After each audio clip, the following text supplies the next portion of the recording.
नमस्कार साथियों, मेरा नाम है आर.के. सिंह। संस्कृति आईएएस यूट्यूब चैनल पे आप सभी का स्वागत है।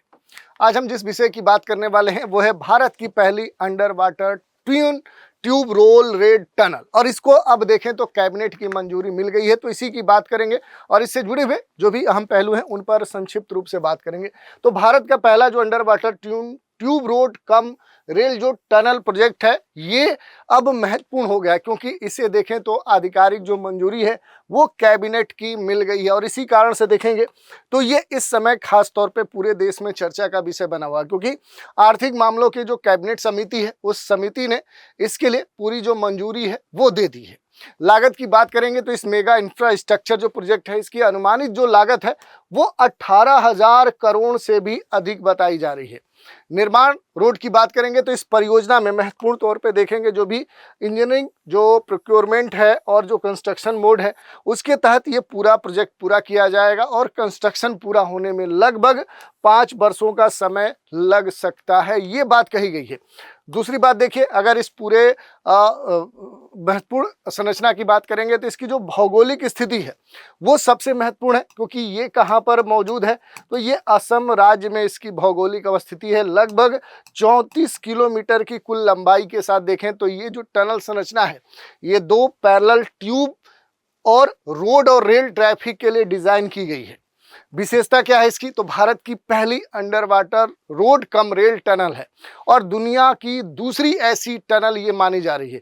दूसरी बात देखिए इसकी जो भी कनेक्टिविटी है, क्योंकि रूट और कनेक्टिविटी की बात करेंगे तो मुख्य मार्ग क्या है, नेशनल हाईवे जो 15 है, इससे नेशनल हाईवे जो 715 है नुमालीगढ़ वहां तक 4 लेन जो एक्सेस कंट्रोल्ड है ग्रीनफील्ड जो कॉरिडोर है उससे ये जुड़ेगी।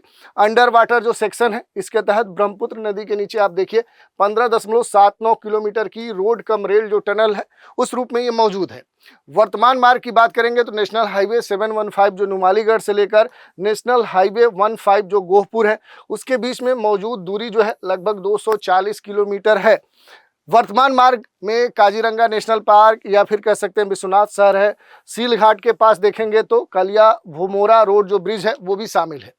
अगर हम बात करें इस पूरे टनल की या इस परियोजना की आखिर इसका क्या महत्व है, तो इसका महत्व यही है कि जो गोहपुर की बात की जा रही है इसमें गोहपुर और दूसरा क्या है जो नुमालीगढ़ की बात की जा रही है कि इसमें क्या है कि इन दोनों के बीच में जो दूरी है वो लगभग कितनी है, वो पहले से 240 किलोमीटर कही जा रही है, तो वो घटकर अब क्या हो जाएगी, वो सिर्फ 34 किलोमीटर रह जाएगी। तो यात्रा का जो समय है वो काफ़ी कम हो जाएगा। औसत जो ट्रेवल जो स्पीड है वो 2 गुना बढ़ जाएगी। असम अरुणाचल प्रदेश को हाई स्पीड जो कनेक्टिविटी है वो इस परियोजना से प्राप्त हो जाएगा, और इसी कारण से इस परियोजना का अपना एक रणनीतिक और राष्ट्रीय महत्व है।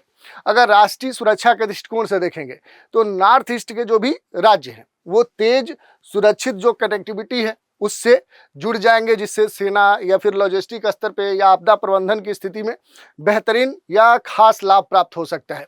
जो भी क्रॉस बॉर्डर जो ट्रेड है, एक राज्य से दूसरे राज्य में जो भी कह सकते हैं व्यापार है उसके दृष्टिकोण से देखेंगे तो ये महत्वपूर्ण हो जाता है। और असम के माध्यम से भारत बांग्लादेश, भारत बर्मा या अन्य जो भी सीमा पार जो व्यापार है वहाँ पर जो भी लागत आती थी कह सकते हैं कि वो क्या होगी कि वो जो कॉस्ट होगी वो कॉस्ट पहले से कम हो जाएगी।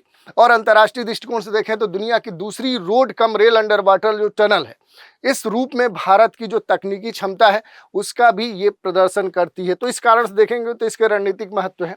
तकनीकी और इंजीनियरिंग के महत्वपूर्ण पहलुओं की बात करें तो देखिए ये जो टनल है इसका जो डिजाइन है रोड कम रेल टनल में दोनों मोड के लिए अलग अलग लेन होंगे, जिसमें ट्रैफिक और सुरक्षा के लिए आधुनिक जो स्मार्ट सेंसर है, निगरानी जो सिस्टम है वो इनबिल्ट होंगे।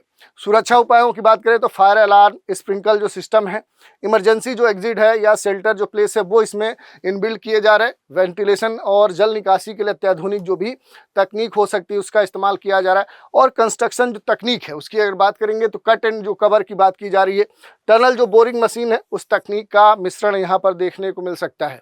भूकंप से इसे बचाने के लिए पूरी तैयारी है। तो नॉर्थ ईस्ट भूकंप प्रवण क्षेत्र में आता है और इसीलिए टनल का जो डिजाइन है वो भूकंप लोड और जो भी ब्रह्मपुत्र की जलधारा है उसका ध्यान रखते हुए किया गया है। पर्यावरणीय अगर पहलुओं की बात करेंगे तो पर्यावरणीय जो भी प्रभाव है, क्योंकि टनल का जो निर्माण है इससे काजीरंगा नेशनल पार्क और आसपास के जो भी सेंसिटिव इको जोन क्षेत्र है उस पर कम से कम प्रभाव हो, इसका भी ध्यान दिया जा रहा है। और भूमि उपयोग की बात करें या नदी जो पारिस्थितिकी है उसके पर्यावरण अध्ययन किए गए हैं, उसके बाद इस परियोजना को मंजूरी दी गई है।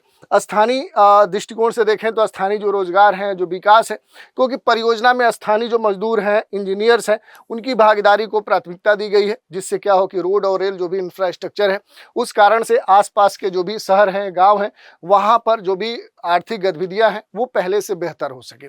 ओवरऑल हम कह सकते हैं कि इस पूरे परियोजना में एक तरह से असम के लिए बल्कि पूरे नॉर्थ ईस्ट के लिए क्या है, ये एक गेम चेंजर साबित हो सकता है। यात्रा और सुरक्षा दोनों के दृष्टिकोण से देखेंगे तो ये महत्वपूर्ण है। यात्रा जो समय है, दूरी है, ये दोनों कम हो जाएंगे।